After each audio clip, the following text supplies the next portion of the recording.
श्री ज्ञानदेव तुकाराम पंढरीनाथ भगवान की जय, माऊली ज्ञानेश्वर महाराज की जय, जगद्गुरु तुकाराम महाराज की जय, शांतीब्रह्म एकनाथ महाराज की जय, सद्गुरु जनार्दन महाराज की जय, सब संतन की जय।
हरे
बहुता सुकृताची जोडी म्हणून विठ्ठली आवडी बहुता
घोंगडी चांगली कानोबा तुझी घोंगडी चांगली कानोबा तुझी घोंगडी चांगली कानोबा तुझी घोंगडी चांगली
गुरुर्ब्रह्मा गुरुर्विष्णू गुरुर्देव महेश्वर गुरुर साक्षात परब्रह्म तस्मै श्री गुरवे नमः.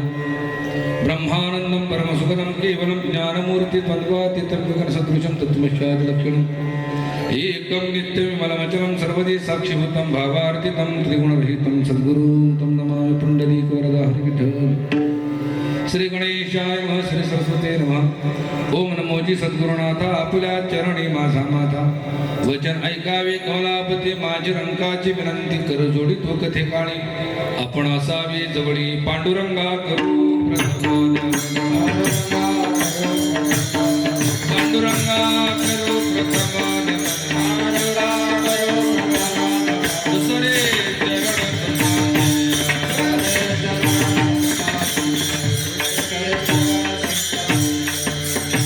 पांडुरंगा गुरु प्रथम नमन दुसरे चरण संतांच्या त्यांच्या कृपादाने कथेचा विस्तारू बाबाजी सद्गुरु दास तुका जयांचे केले स्मरण होय सकळ विद्येचे अधिकरण ते जीवंदू चरण श्री गुरूंचे वक्रतुंड महाकाय सूर्यकोटी समप्रभ निर्विघ्नं गुरु मे देव सर्व कार्येषु सर्वदा ऐशियाचा पदराधा ऐशियाचा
ऐशियाचा पदर धरा जेणे देव येईल घरा ऐसे पदरा जे धनी संत साधू ऋषी मुनी. इको कमी करा प्रयोग कमी करा. हॅलो. उपस्थित जमलेल्या माझ्या माता पित्यांनो नामधारकांनो हरिभक्तांनो वारकऱ्यांनो साधकांनो भगवंतावर निस्सीम प्रेम करणाऱ्या सर्व माझ्या आत्मस्वरूप भावंडांनो तुम्हा सर्व माता पित्यांच्या चरण माझा साष्टांग दंडवत. आजच्या कार्यक्रमाचं औचित्य खूप सुंदर आहे.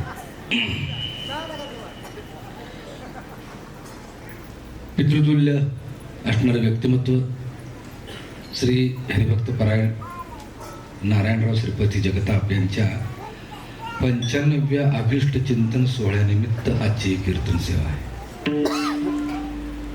आणि आपल्या वडिलांवरचं प्रेम ही मुलं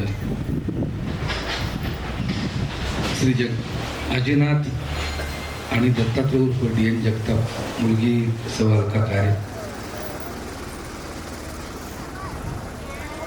गेली अनेक वर्ष आपल्या वडिलांचा अभिष्ट चिंतन सोहळा साजरा करत असतात.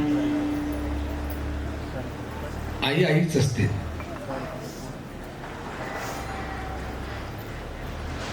आई घराला घरपण देते, पण घराच्या बाहेर ज्यावेळेला आम्ही डोक्यावर पाहतो त्यावेळेला त्या घराचं ओझं बापाच्या डोक्यावर असतं.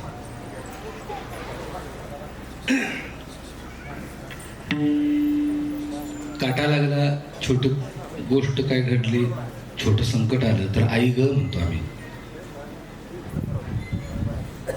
पण एखादा मोठा ट्रक पिका आला, नंतर जनावर एखादं जर आडवं आलं, वाघ सिंह असतो, बाप रे.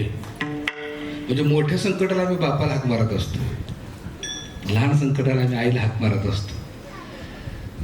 बाप हा बापच असतो, नाही का? बाप हा घराचा आधार आहे.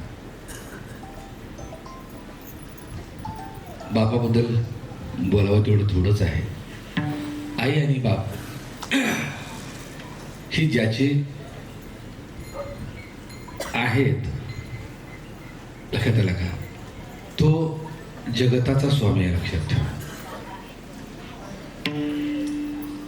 पृथ्वीच्या तोलामोलाचे हे महात्मे अभिष्ट सोहळ्यात निमित्त आपण जर त्यांना म्हणायला गेलो की दीर्घायुष्य लाभो, तर ते थोडस आपल्या अकलेची तार तोडण्यासारखं आहे, नाही का? भगवंतांनी जे उर्वरित आयुष्य दिलेलं आहे आपणांना, जे पुढं भविष्यात दिलेलं आहे ते निरोगी राहो, स्वच्छंदी जीवन त्यांचं राहो, एवढीच भगवंत चरणी प्रार्थना करतो. या ठिकाणी मी सेवेला सुरुवात करतो. सगळेजण देवावर प्रेम करणारी मंडळी,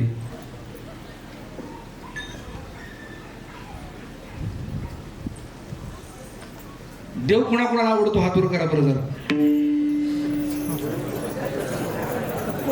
वा, कुणाकुणाला वाटतं देव आपल्या घरी यावा, हात वर करा बरं जरा. क्या बात आहे.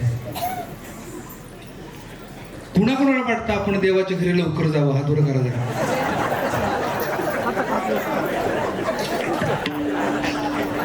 ज्याने ज्याने हात वर केले ते संसाराला वैतागले.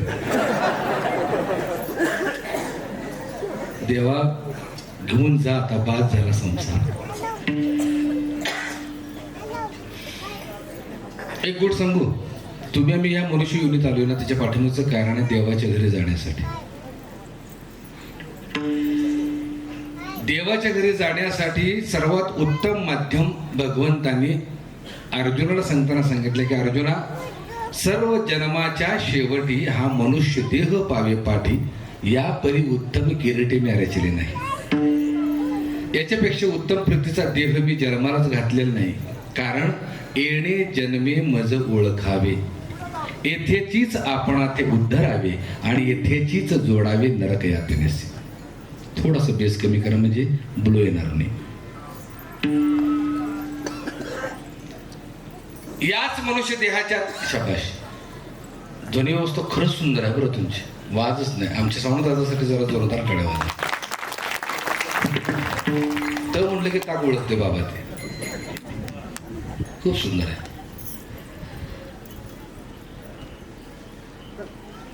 भगवंताला प्राप्त करण्यासाठी इतर माध्यम फोल आहेत. 4 वेद 6 शास्त्र 18 पुराण त्याला गाऊन त्याने हातवरती केले. असुनी संसारी जीवा वेगू करी, कारण वेद शास्त्र उभारी बाया सदा. जो जो मनुष्य देहात जन्माला आलेला तो संसारी आहे. असुनी संसारी जीवा वेगू करी, जीवाला गती दे, कारण वेदानी शास्त्रांनी ग्वाही देऊन सांगितले बाबा तो आम्हाला सापडला नाही, तो सापडेल कुठेतरी या मनुष्य देहात. आणि देवाच्या घरी जाण्यासाठी खऱ्या अर्थानं तुम्ही आम्ही या मनुष्य देहात जन्माला आलेलो आहोत. आता काय म्हणणार, असा प्रश्न निर्माण होईल, देवाच्या घरी जाणं म्हणजे चौघांच्या खांद्यावरून जाणं का? तसंच वाटतं प्रत्येकाला. कारण आमच्या लहानपणी अंत्ययात्रा निघाली की आम्ही आईला विचारतो, आई हे काय चाललंय, कोण चाललंय, कुठे चाललंय? आई खरं बोलत असते, बाबा रे तो देवा घरी चाललाय. आता काय बोलणार, आई म्हणणार देवा घरी चाल, तेवढंच डोक्यात असते देवा घरी. मग देवाच्या घरी म्हणजे चौघाच्या खांद्यावरून जाणं भ्रम आहे. चौघांच्या खांद्यावरून हा देह जात असतो आणि त्याचा प्रवास आहे घरातनं स्मशानभूमीपर्यंत. मग देवाच्या घरी कोण जातो, देवाच्या घरी तुम्ही आम्ही जात असतो. आता प्रश्न असा निर्माण होतो, मग तुम्ही आम्ही म्हणजे काय, देह म्हणजे काय? हा, देह वेगळा आहे, तुम्ही आम्ही वेगळे आहोत. या घरी काय कारणासाठी आलोय आणि आपला कार्यभाग संपला की हे घर इथं ठेवावं आणि आपल्या निजधामाला जावं. आपला कार्यभाग काय?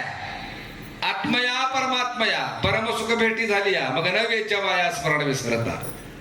आत्म्याची आणि परमात्म्याची गाठभेट झाली या देह नावाच्या माध्यमानं की आपला कार्यभाग संपला. एकदा नाव किनाऱ्याला लागली की आपला कार्यभाग संपला. नाव सोडावी आणि किनारा पकडावा. असं बोलणं कळते का? तसं एकदा परमात्मा या देहाच्या माध्यमानं प्राप्त झाला की या देहाबद्दलची आसक्ती सोडावी आणि परमात्मा स्वरूप व्हावं.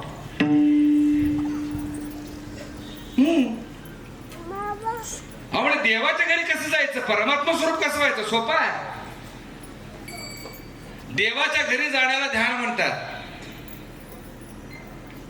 देवाच्या घरी जाण्याला म्हणजे देवाच्या घरी जाण्यापर्यंत जो प्रवास आहे त्या प्रवासाला ध्यान म्हणायचं.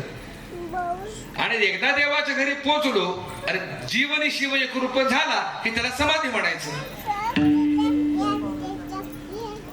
समाधी, मोक्ष, वैकुंठ ही एका अवस्थेची वेगवेगळी नाव आहेत. वैकुंठ म्हटले का मला भीती वाटते, कारण अलीकडे सोजवळ नाव दिले आम्ही स्मशानभूमीला, वैकुंठ धाम. खरं सांगू का, त्या वैकुंठाचा आणि त्या स्मशानभूमीचा काडी मात्र संबंध नाही. मग कुठल्या महाभागाने ते नाव ठेवले मला काही कळत नाही. कारण वैकुंठ म्हणजे काय, शब्दाचाच अर्थ लपलेला आहे. वय म्हणजे नाही आणि कुंठ म्हणजे दुःख. ज्या अवस्थेमध्ये दुःखाचा लवलेशही शिल्लक राहत नाही अशा अवस्थेला वैकुंठ म्हटलेलं आहे. आणि ते तुम्हाला मला राहता येतं, कारण तुकोपरा वैकुंठाला गेलेत. वैकुंठाला गेलेत म्हणजे देवरूप झाले देहात असताना, या नाव वैकुंठाला जाणं. आम्हाला त्या अवस्थेचा अनुभव नसतो. मग प्रभात फिल्म कंपनीचा चित्रपट आम्ही पाहिलेला आहे 75 वर्षापूर्वीचा, संत तुकाराम. शेवटी तुकाराम महाराजांनी एक गरुड येते न्यायला. तुकाराम महाराज त्या अंबारीत बसतात आणि गरुड कुठं आकाशात जातं. त्याच्यानंतर आम्ही पत्ता शोधला नाही. वैकुंठाला जाणं म्हणजे काय? विधेयी अवस्था प्राप्त करणं, ब्रह्मरूप होणं, चैतन्यमय होणं, जीवशिवाय ऐक्यता होणं, या नाव वैकुंठ. वैकुंठाची दुसरी व्याख्या नाही आहे. वैकुंठ ठिकाण नाही, वैकुंठ अवस्था आहे. समाधी म्हणजे काय? तीच अवस्था आहे.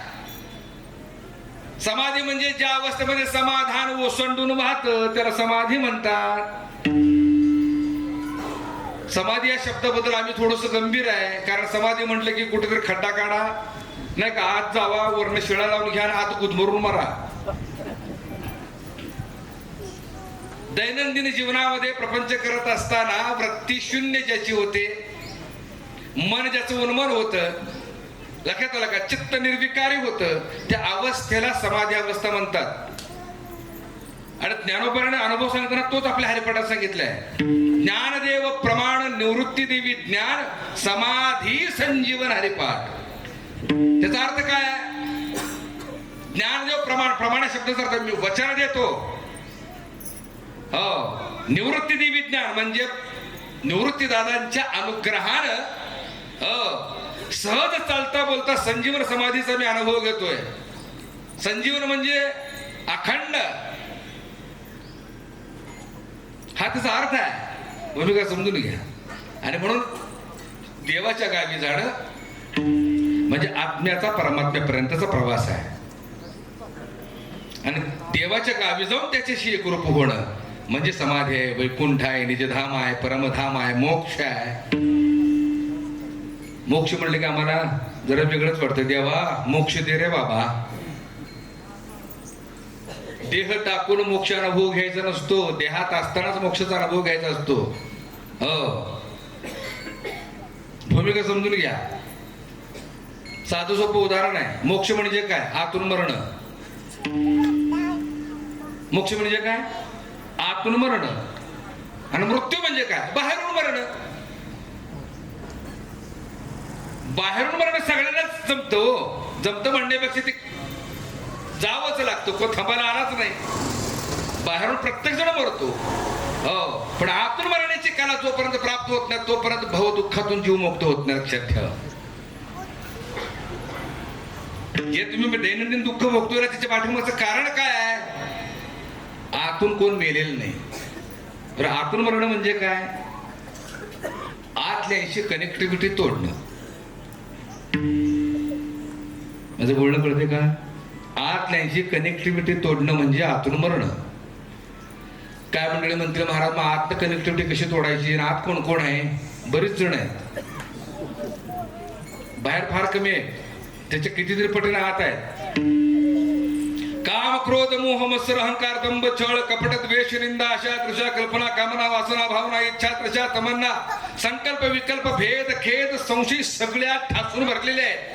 आणि ते आतनं मला ऑर्डर देतात आणि त्यांच्या इच्छा पूर्ण करण्यासाठी आम्ही बाहेर प्रयत्न करत असतो. योग्यता नसताना त्यांची इच्छा पूर्ण करायला जातो आणि दुःखाला कारणीभूत ठरतो आम्ही.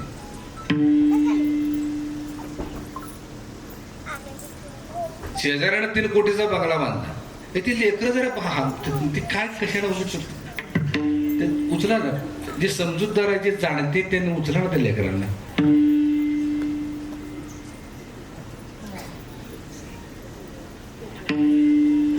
आहे का? अहो कोण जाणत आहे का नाही? घ्या त्या लेकरांना बाहेर घेऊन जा. किती निरागस आहे बघा ते. त्याला काहीच कळत नाही.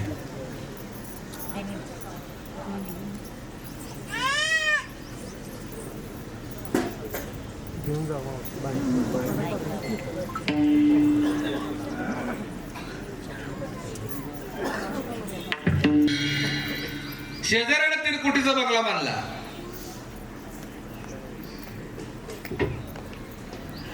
रामकृष्ण. ह्याला पोटसूळ उठली. म्हणा शेजाऱ्याने 3 कोटीचा बंगला बांधलाय, आपण 4 कोटीचा बांधायचं त्याची जिरवायची. योग्यता नसताना बँकेचं कर्ज काढते, ऐपत नसताना घर बांधते, आयुष्यभर हप्ता भरण्यासाठी मर मरते, दिवसाची रात रात्रीचा दिवस, हाडाची काढा रक्ताचं पाणी करते. शेवटचा हप्ता जातो ना जातो तो ज्या आतही जाते. का? आत्मा ऑर्डर आली शेजाऱ्याची जिरवायची. खरं सांगा, बंगला कुणासाठी बांधतो आम्ही? आमच्यासाठी का दुसऱ्याने बघावं म्हणून? जरा विचारा मनाला. आम्ही ते समाधान घेत नाही. बंगला बांधताना आम्ही त्यानं बघावं. माऊलीनो खरं सांगा, आम्ही गळ्याचे दागिने घालतो आमच्या समाधानासाठी का शेजाऱ्यांना बघावं म्हणून? आणि विचारावं केवढ्याला घेतलं ग? आमच्यासाठी नाही, आमच्या समाधानासाठी नाही, दुसऱ्याची जिरवण्यासाठी. आम्ही आतल्याची ऑर्डर ऐकतो आणि मरतो. खप खप खप. तू लक्षात ठेवा. आहे का समाधान? बघा, आमच्या चेहऱ्यावरून समाधान ओसंडून व्हावं असं ज्याला ज्याला वाटतं ना त्यांना आतून मारावं. आतल्याची कनेक्टिव्हिटी तुटली, इच्छा संपल्या, विषय संपला. कर्मच घडणार नाही. मोक्षाची सोपी व्याख्या सांगतो आणि मृत्यूची बी सोपी व्याख्या सांगतो. मोक्ष म्हणजे काय? जिथे इच्छा संपलेत आणि श्वास शिल्लक आहे त्याला मोक्ष म्हणतात. आणि मृत्यू म्हणजे काय? जिथे श्वास संपलेत आणि इच्छा शिल्लक आहे त्याला मृत्यू म्हणतात. एवढं सोपं आहे ते. अर्थ कळला का? म्हणून आतून मरता आलं पाहिजे. आतून मरण्याची कला ही संतांची असल्यामुळं संतांना देखील तुम्हासारखा देह आहे, संतांना देखील तुम्हासारखा संसार आहे, प्रपंच आहे. पण आमच्या चेहऱ्यावर दुःख ओसंडून वाहते, त्यांच्या चेहऱ्यावर आनंद ओसंडून वाहतो. त्याच्या पाठीमागचं कारण आहे आम्ही बाहेरून जगतोय. लक्षात ठेवा. आतूनही जगतोय, पण संत आतून मरताय. भूमिका लक्षात घ्या. आणि आतून मेल्यामुळे त्यांची कनेक्टिव्हिटी तुटलेली आहे. आणि म्हणून त्यांच्या चेहऱ्यावरून आनंद ओसंडून वाहतो. संत एकनाथांच्याकडे एक जखळ गेला आणि नाथांना म्हणाला, काय म्हणले नाथ राय, काय म्हटले ते शांती ब्रह्म. वा वा वा, बाहेरून आनंद ओसंडून वाहतोय, चेहऱ्यावर आनंद. काय सांगावं ते. हे म्हटले बाहेरने एवढं छान दिसतंय, आतनं कसं आहे. उगच खोड काढली. नेहमीप्रमाणे नाथरायाने स्मितहास्य दिलं, हसले. नाथरायांना राग का प्रकारच माहित नव्हता. 108 वेळा यमन थुंकला त्यांच्या अंगावरती. शेवटी पान खाऊन खाऊन खाऊन ते थोबड दुखायला लागलं. म्हणजे रागच नाही एवढं थुंकून सुद्धा म्हणून जाऊन दर्शन घेतलं, माफी मागितली. नाथरा म्हणतो तुला का माफ करू बाबा. म्हटलं नाथरा असं कसं म्हणताय तुम्ही, बरोबरच आहे. तू थुंकल्यामुळं मला गंगेचं 108 वेळा स्नान घडलं, हे काय वाईट आहे. पुण्याचंच काम आहे म्हणले, पुण्य पदरात पडलं माझ्या. संतांचं जगणं लक्षात ठेवा. संत हे तोट्यातून फायदा बघत असतात आणि तुम्ही मी प्रापंचिक म्हणले फायद्यातनं तोटा बघत असतो. लायकी नसताना जेव्हा आम्हाला दिवसाला 2000 रुपये मिळतात, त्यावेळेला घरी येताना आम्ही विचार करतो आणखी 500 मिळालं असतं बरं झालं असतं. 2000चा फायदा झाला याचा विचार नाही, पण त्यातला तोटा शोधते, आणखी 500 वेळा असं बरं झालं असतं. पण संतांनी तसं नाही केलं. संतांनी तोट्यातनं फायदा शोधला. म्हणजे नेमकं काय केलं, बरं झाले देवा काढले दिवाळे. दिवाळी निघणं फायदा आहे का तोटा आहे. तोटा आहे. पण त्यांनी फायदा काय शोधला, त्या निमित्तानं काय होईना पण भगवंत तुझं नाव आमच्या मुखात येते. नाथ आणि नाथांची पत्नी भोजन वाढत होत्या पितृपक्षाचं. एक खळ पंक्तीतनं उठला आणि नाथांच्या बायकोच्या पाठीवर जाऊन बसला. चेष्टा कुणाची खपेल, पण पत्नीची चेष्टा पुरुषाला खपणार नाही. नाथरायने ते बघितलं. नाथरायांना राग आला पाहिजे होता. नाथराय काय म्हणतात, गिरिजे सांभाळा ग बाई, पाडशील त्याला. गिरिजा म्हणजे बायको. आता नाथांचीच पत्नी, तिने इतकं सुंदर उत्तर दिलं, काळजी करू नका नाथा, हरीला पाठीवर घ्यायची सवय आहे. हरी कोण, मुलगा. मुलाला पाठीवर घ्यायची सवय नाही पाडत. त्या खळाला लाज वाटली, शरम वाटली, त्या दोघांचे दर्शन घेतलं. हा तिसरा भेटला. काय म्हणले, बाहेरून इतकं छान दिसतंय, आतनं कसं आहे. नाथरा परत हसले. नाथरा म्हणले बाबा सांगतो, पण एक गोष्ट तुला सांगायची राहून गेली. तू म्हणाला काय. काय नाही म्हणले, तू मला ज्या वेळेला काल भेटला होतास त्यावेळेला मी तुझा हात बघितला होता. मग हातावर काय लिहिले. काय नाही म्हणले, या आठवड्यात मरणार आहेस हेच बघितलं मी तुझ्या हातावर. जसं मरण ऐकलं तसं मटकन खाली बसलं. ते दरदरून घाम सुटला. का, ज्याच्यासाठी आलं ते बी विसरला. तो सत्य कळालं. जेव्हा सत्य कळतं तेव्हा नश्वर लक्षात येतं, काहीच किंमत राहत नाही. भूमिका समजून घ्या. मृत्यू काय, सत्य आहे. मृत्यू काय, सत्य आहे. जिथं मी जन्माला आलो तिथं मी मरणार आहे हे सत्य आहे. त्रिकालाबाधी सत्य आहे, सुट्टी नाही. आज प्रत्येकाला जे वाटतं ना मी अश्वत्थाम आहे, नाही, जायचं एक ना एक दिवस. भूमिका समजून घ्या. पण आमचं जाणं लक्षात न आल्यामुळं आमचे पाय जमिनीवर नाहीये. आम्ही मुसळात टेऱ्या बुडवतोय.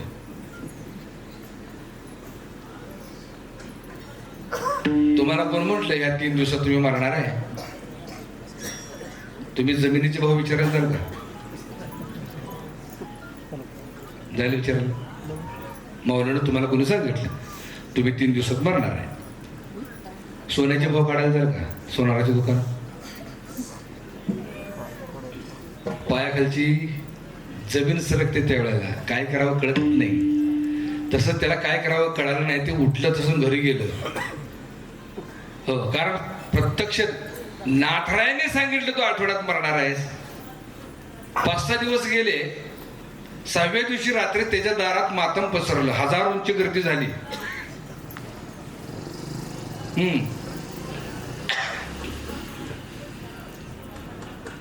त्याला बघायला म्हणलं आता जाणार आहे, चला शेवटचं बघून घेऊया. आता गर्दीत वाट काढत संत एकनाथ महाराज त्याच्या घरी गेले. आतमध्ये गेले, बघतो तो पलंगावर झोपलेला होता आणि त्याच्या अंगावर चादर होती. त्या चादरीच्या आत हाय का नाही हे बी कळत नव्हतं, एवढं बारीक झालं होतं. तो म्हणला, नाथ बाबा मेलेला काय विचारताय, आतलं कसं आहे? मेलो आता म्हणले मी. नाथराय म्हणले, काळजी करू नकोस, तू मरणार नाहीस, पण माझ्याकडून तुला ज्या उत्तराची अपेक्षा होती ना, ते उत्तर मला तुझ्याकडनं घ्यायचं होतं. बाबा रे, मी आतनं कधीच मेलोय, काय विचारतोस आतनं कसं आहे? आणि जे आतनं मेलेले आहेत ना, त्यांच्या चेहऱ्यावरून आनंद ओसंडून वाहत असतो. जसं तुम्हा मला प्रारब्ध आहे, जसं तुम्हा मला जरा दुःख व्याधी आहे, तसंच त्यांनाही आहे. पण त्यांच्या चेहऱ्यावर आनंद ओसंडून वाहण्याचं पाठिंबाचं कारण ते आतून मेले होते. आम्हाला जर आतून मरण्याची कला प्राप्त झाली तर आमच्या आयुष्यामध्ये आनंदच आनंद आहे. विठ्ठल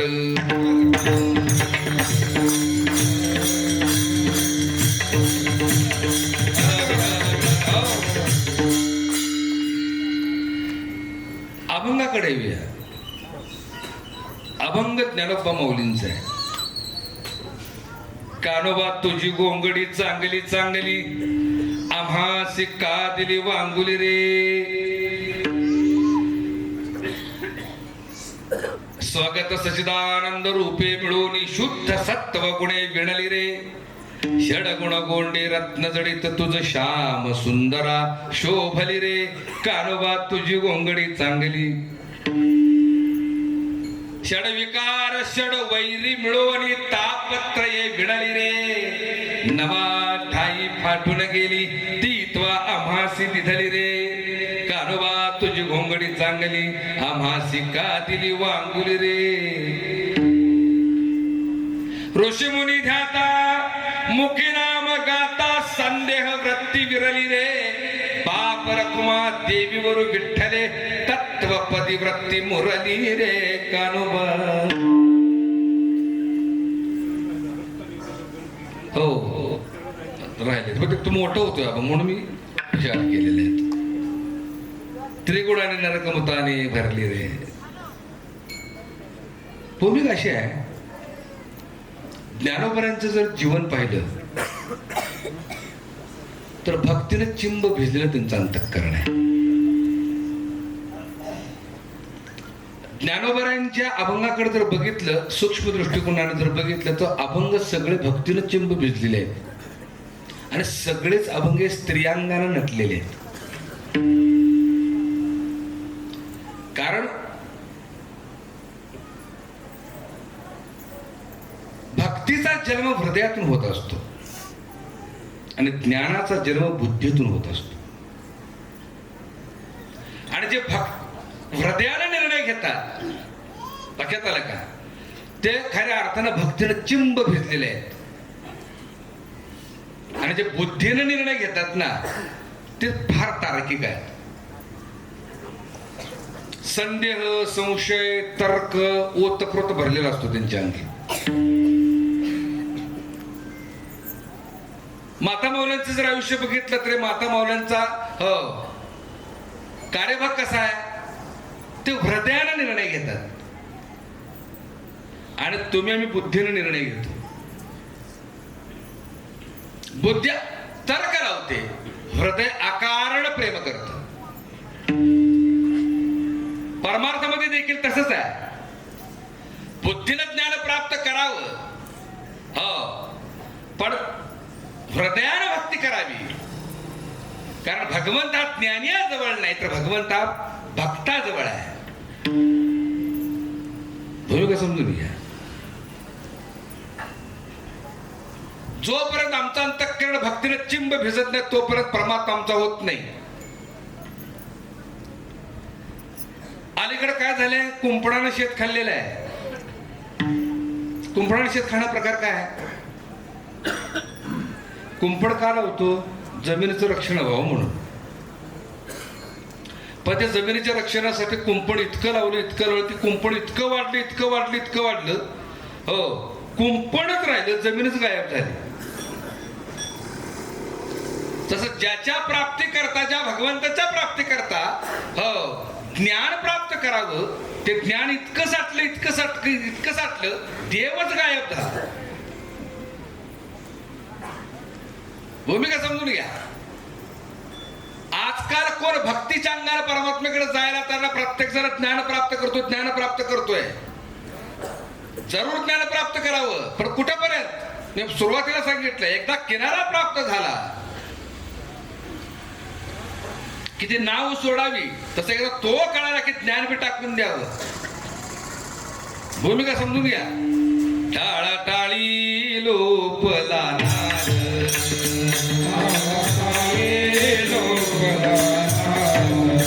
अंगो अंगी मोराला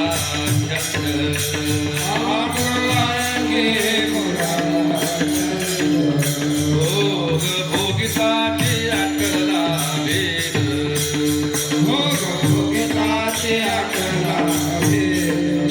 ज्ञान गिळोनी गावा गोविंदुगा, कैसा वासुदेव बोलतो, कैसा वासुदेव बोलतो बोल.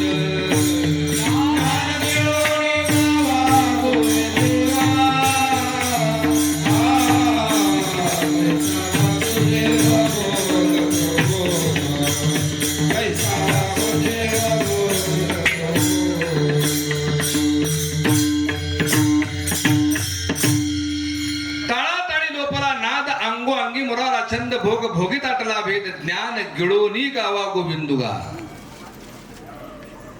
कळला का अर्थ? तुम्हाला जर भगवंत प्राप्त करायचं असेल, ज्ञानोबरांचं जे प्रमाण आहे, टाळाटाळी लोपला नाद. ज्ञानोबरा सांगताना तेच सांगतात, तुम्हाला जर भगवंत प्राप्त करायचं असेल तर जे साठवलेलं ज्ञान आहे ते टाकून द्यावं, आपण झडझडून मोकळं व्हावं आणि भक्तीच्या अंगानं परमात्मा प्राप्त करावा. कारण ज्ञान जरी भगवत प्राप्तीसाठी शॉर्टकट असला तरी तो धोक्याचा मार्ग आहे, तारेवरची कसरत आहे.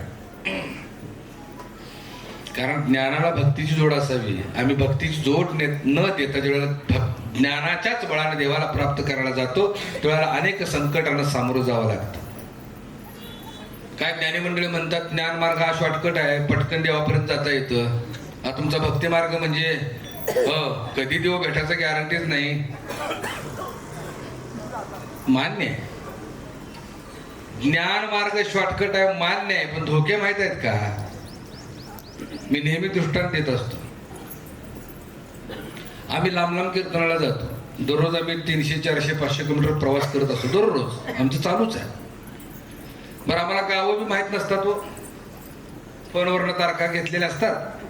त्या गावाचा कधी पत्ताच नसतो, कधी गावाला तर गेलेलो नसतो आम्ही. आणि रात्री दिवस आम्हाला पळावं लागतं. रात्रीचं जागराचं कीर्तन झालं की सकाळी खाण्याचं कीर्तन गाठायचं असतं. मग आम्ही काय करतो,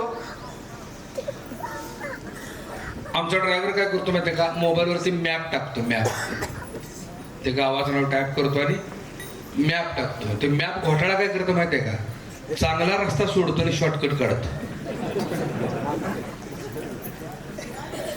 जंगलचा रस्ता, आदिवासी पाड्याचा रस्ता, काट्याकुट्याचा रस्ता, कच्चा रस्ता, वड्यावागड्यातला रस्ता, जंगलातला रस्ता, वाटमारीचा रस्ता असंच काढतो. आणि माझ्यावर एक प्रसंग आला होता तसा. मी अजिंठ्याला माझं कीर्तन होतं 9 ते 11 आणि सकाळी मला कार्याचं कीर्तन गाठायचं होतं 10 ते 12. मग कीर्तन संपवलं मी, अजिंठ्यावरून निघालो. मधूनच एक रस्ता आहे असा चाळीसगावला उतरायला खाली घाटातनं. मग आम्हाला रस्ता आम्हाला माहित नव्हता म्हणून आमच्या ड्रायव्हरने काय केलं माहितीये का, मॅप टाकला. गावाचं टाकलं, मॅप टाकलं आणि ते निघालो आम्ही. बरोबर जंगल आलं. हो, आणि त्या मॅपनं काय केलं माहितीये का, चांगला रस्ता सोडला आणि आदिवासी पाड्यात गाडी घातली आमची.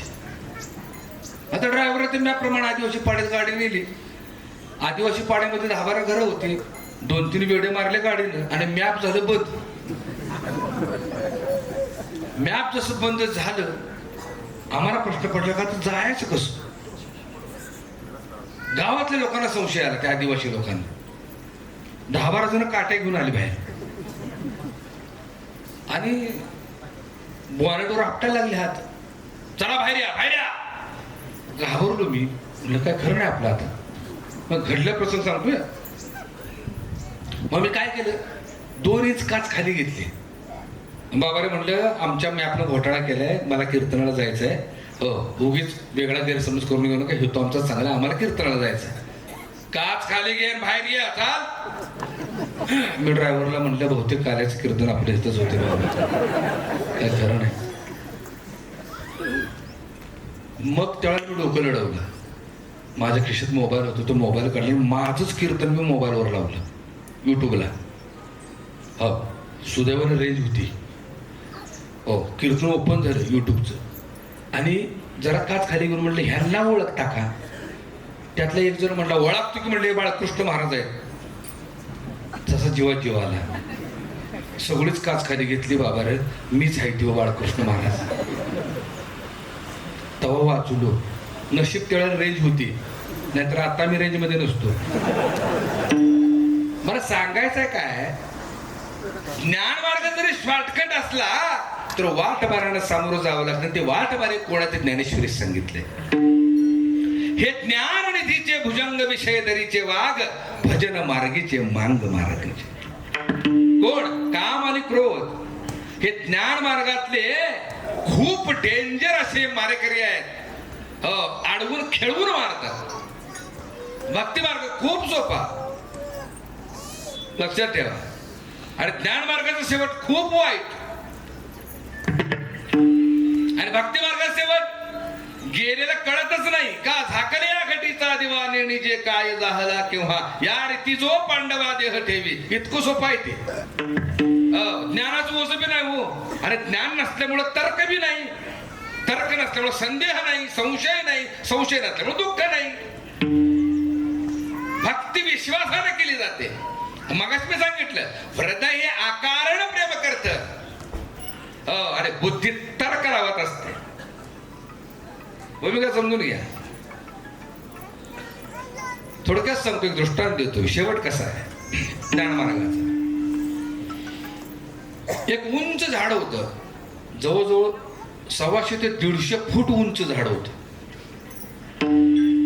आणि एक 70-80 ओलांडलेला बुजुर्ग व्यक्ती त्या झाडाखाली बसले होते. अनुभवी, सगळं अनुभव आले व्यक्तीला. आणि ती 70-80 वर्षाची ती व्यक्ती, बुजुर्ग व्यक्ती त्या झाडाखाली बसली होती. एक तरुण आला, sir sir sir sir sir sir झाडावर चढायला लागला. ती वयस्कर व्यक्ती काय बोलली नाही. तो तरुण शेंड्यापर्यंत गेला, तरी ती वयस्कर व्यक्ती काय बोलली नाही.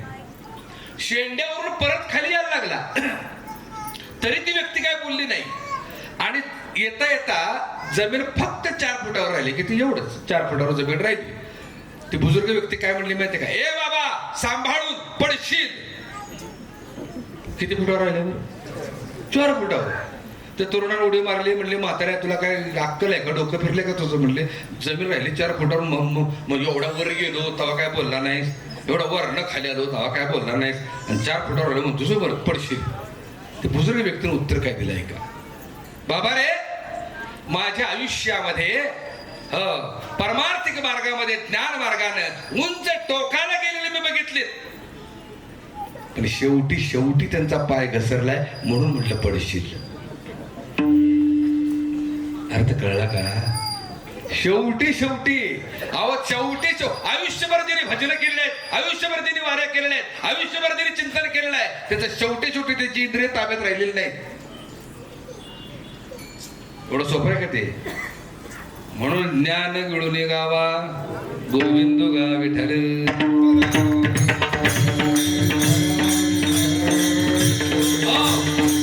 भूमिका अशी आहे, अहंकार आलाच म्हणून समजा, अहंकाराने तुमची जागा घेतलीच म्हणून समजा. अहंकार म्हणजे काय, काकत मांजऱ्या. बघा ज्ञानियांकडं खूप गर्व असतो, खूप अहंकार असतो. त्याचे उदाहरण माऊलीने दिले. नवल अहंकाराची गोठी विशेषण लगे अज्ञानाच्या पाठी ते झोंबे सत ज्ञानाच्या कंठी नाना संकटी नाचवी. तो अहंकार नाना संकट घेऊन नाचवत असतो, लक्षात ठेवा. आणि ज्ञानाला प्रचंड गर्व असतो आणि आकार बिनकामाचं तर्क लावत असतात. शिकलं म्हणलं की तर्क का, त्यांना शिकण्याचा गर्व असतो. एक नेहमी मी उदाहरण देत असतो. एक जण फिलॉसॉफीची डिग्री घेतली, म्हणजे तर्कशास्त्राची डिग्री घेतली ना, त्याला इतका गर्व होता त्या डिग्रीचा. भेटलं कोण की त्याचं सुरू हे असं असतं, ते तसं असतं, ते अमका असतं, ते तमका असतं, हे केलं पाहिजे, ते केलं पाहिजे. एक दिवस मुख्य शहरातनं गावाकडे आला, गावाच्या स्टँडवर उतरला नाही, गावाकडे निघाला चालत. वर गावात लोड शेडिंगची वेळ होती, दिवस होते आणि अंधार पडला होता, काय दिसत नव्हतं. आणि तो निघाला होता. चालता चालता त्याचा पाय भरला. कशाने भरला कोणा असतो, पण पाय भरला त्याचा. शेजारी लगेच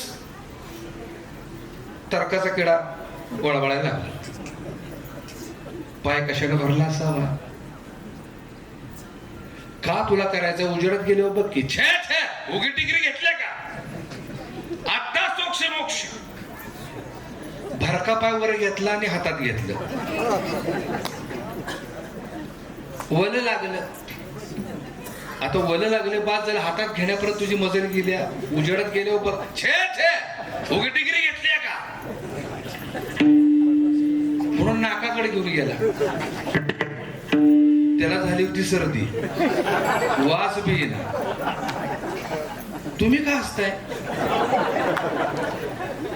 मी सांगितले का कशाने भरलं, म्हणजे तुम्ही बी तार्किक आहे, तुम्ही बी तर्क लावलाय का नाही. आता त्याला नाकाकडे नेलं, पास झाला, तर नाकापर्यंत येण्याकडे तुझी मजल गेली. छे छे, उगी डिग्री घेतल्या का, आता का पुढचं करून दाखवू.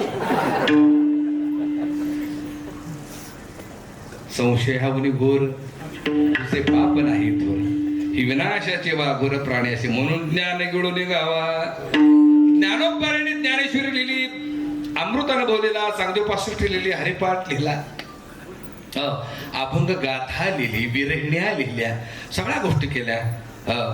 पण सगळं बाजूला टाकलं आणि भक्तीच्या अंगाने परमात्म्याला प्राप्त केला.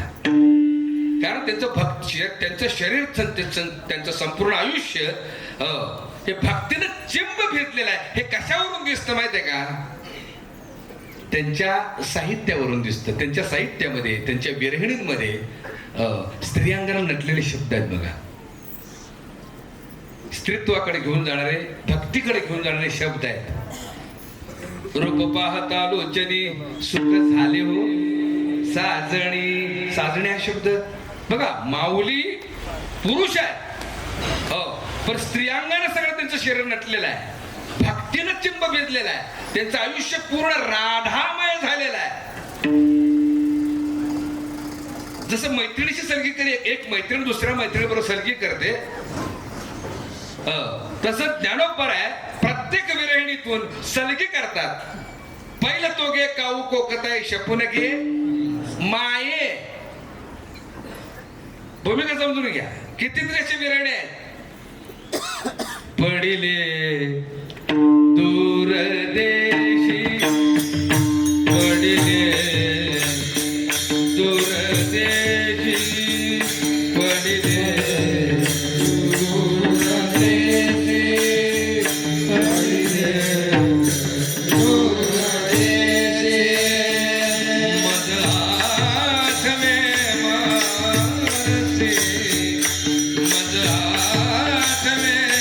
Ah